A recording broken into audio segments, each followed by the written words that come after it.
Every Sunday morning for 15 years, a blonde woman in a simple coat and dark sunglasses would quietly slip through the back door of St. Monica's home for children in East Los Angeles. The staff knew her only as Miss Norman, a private benefactor who insisted on anonymity. What none of those children knew was that their mysterious visitor was Marilyn Monroe, and what she did for them in secret would only be discovered decades after her death. It was December 23rd, 1947. 21-year-old Norma Jean Baker had just signed her first real Hollywood contract with Columbia Pictures. She was no longer the frightened girl bouncing between foster homes and orphanages. She was about to become Marilyn Monroe.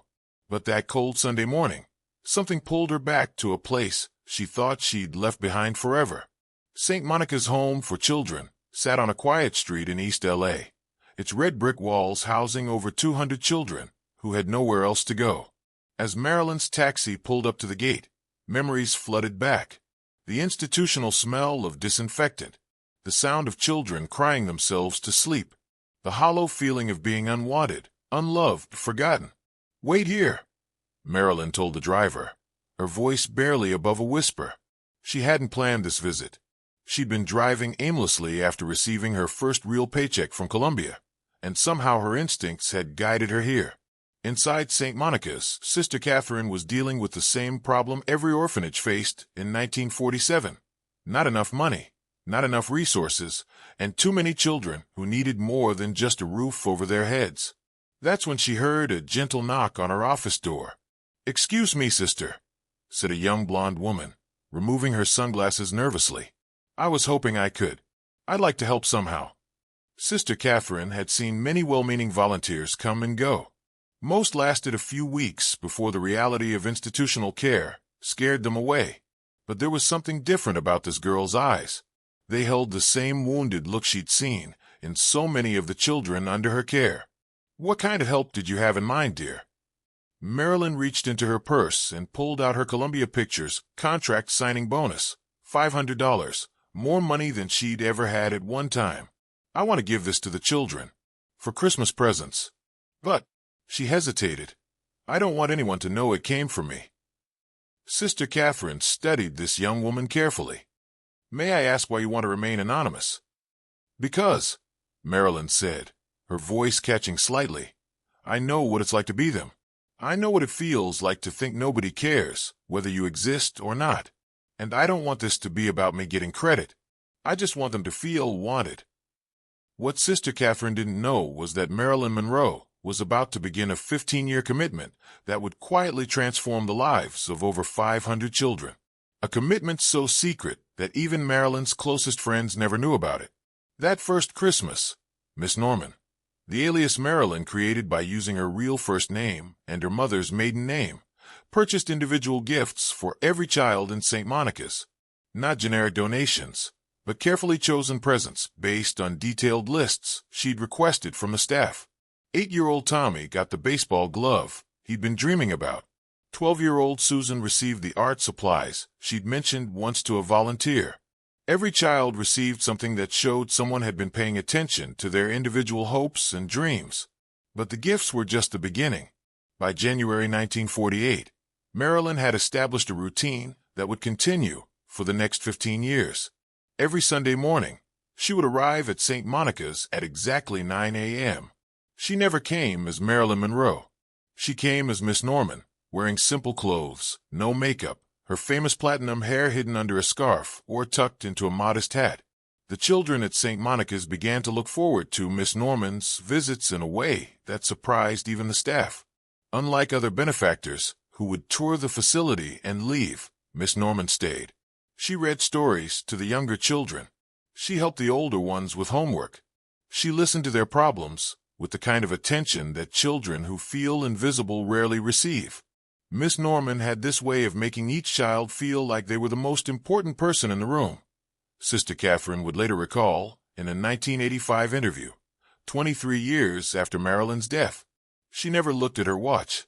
She never seemed to be in a hurry to leave. She gave them something more valuable than money. She gave them time. What the children didn't know was that Marilyn was fighting her own demons during these Sunday visits. By 1950, She was struggling with depression, anxiety, and the crushing pressure of Hollywood stardom. The studio system was reshaping her identity, forcing her to become someone she barely recognized. But those Sunday mornings at St. Monica's became her anchor, the place where she could remember who she really was beneath the glamorous facade. "The children saved me as much as I hope I helped them," Marilyn wrote in a private diary entry discovered in 1982. "When I'm with them, I'm not Marilyn Monroe. I'm just someone who cares. And that's the person I want to be." As Marilyn's fame grew, so did her contributions to St. Monica's. By 1953, she wasn't just buying Christmas presents.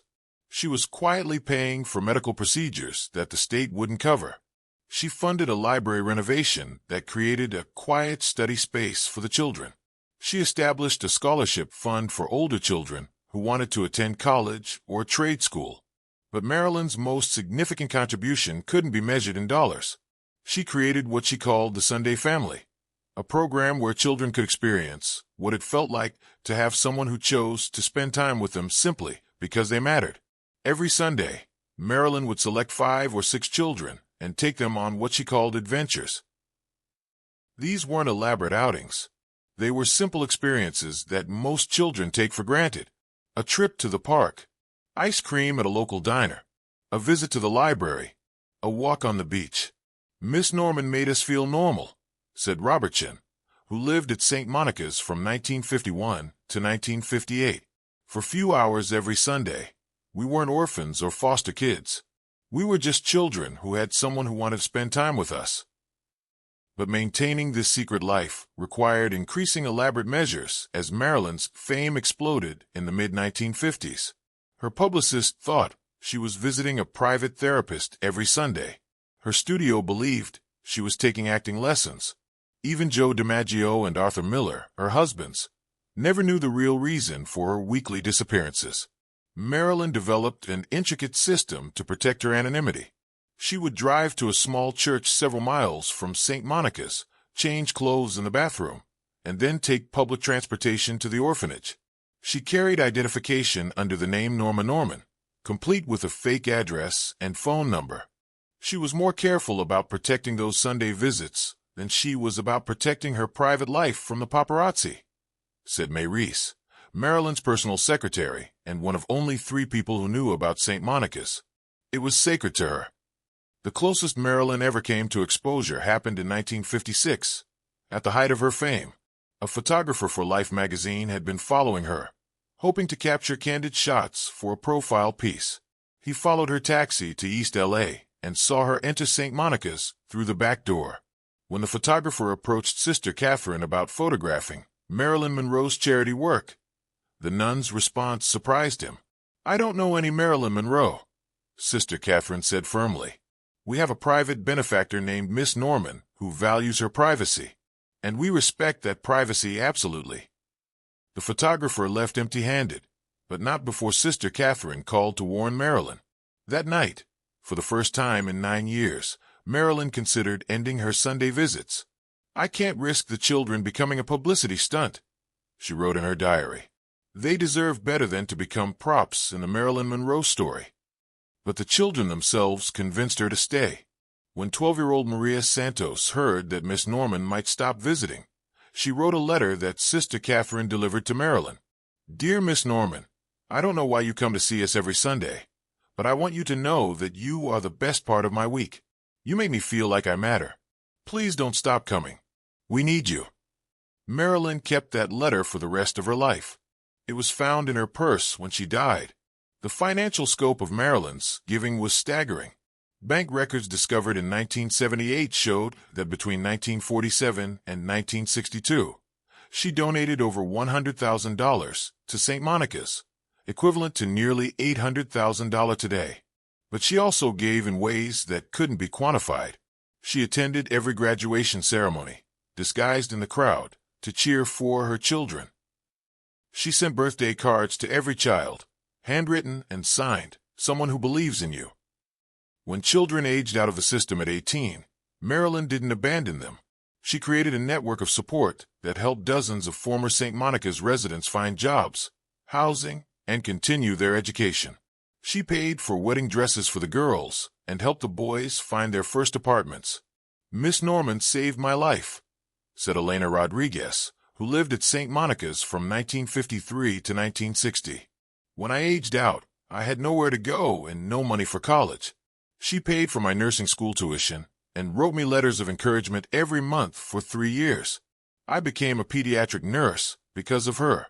She showed me what it meant to care for children who needed help." But perhaps the most remarkable aspect of Marilyn's 15-year commitment was how she maintained it through her own darkest periods. During her divorce from DiMaggio, her struggles with substance abuse, her miscarriages, and her battles with depression, she never missed a Sunday at St. Monica's. Even when she could barely function in her public life, she showed up for those children. Maurice recalled, "There were Sundays when she was so depressed she could barely speak, but she still came. She said the children needed to know they could count on someone." The last Sunday Marilyn visited St. Monica's was July 29, 1962, just 1 week before her death. Sister Catherine later described her as unusually emotional that day, spending extra time with each child, taking more photographs than usual. She hugged every child goodbye that day. Sister Catherine remembered, "At the time, I thought she was just having a particularly affectionate day.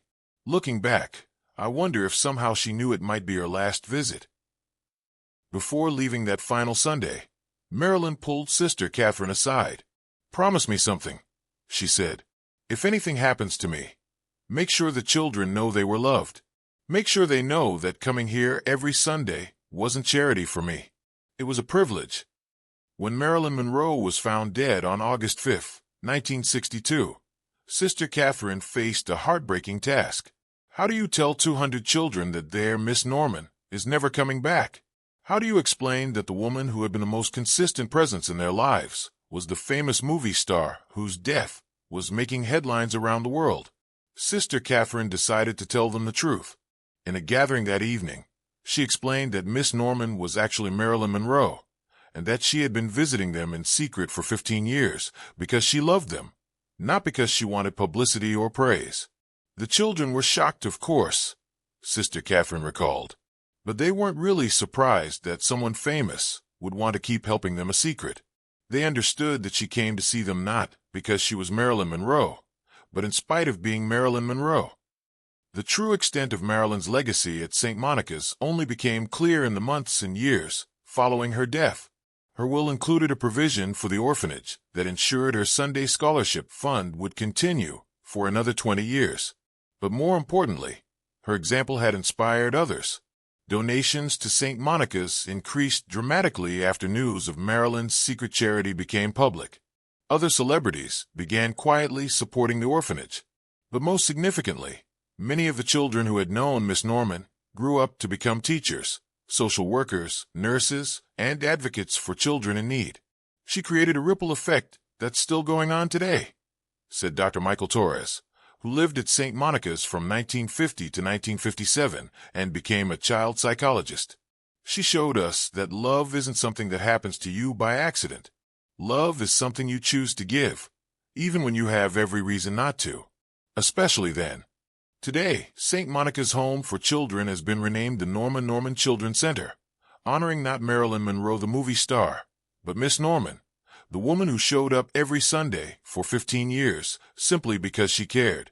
In the main hallway hangs a simple plaque that reads, "In memory of Miss Norman, who taught us that the greatest gift you can give a child is the knowledge that someone believes they matter." Marilyn Monroe died believing she was a failure, that her life had been wasted on shallow pursuits and broken dreams. She never knew that her most important legacy wasn't captured in photographs or film footage. It was written in the lives of 500 children who grew up knowing they were worthy of love, simply because a lonely woman chose to show up for them every Sunday for 15 years. The story of Marilyn Monroe and St. Monica's reminds us that true heroism isn't always public or applauded. Sometimes it happens quietly, consistently, away from cameras and headlines. Sometimes the most important thing we can do is simply show up, especially for those who have been forgotten by everyone else.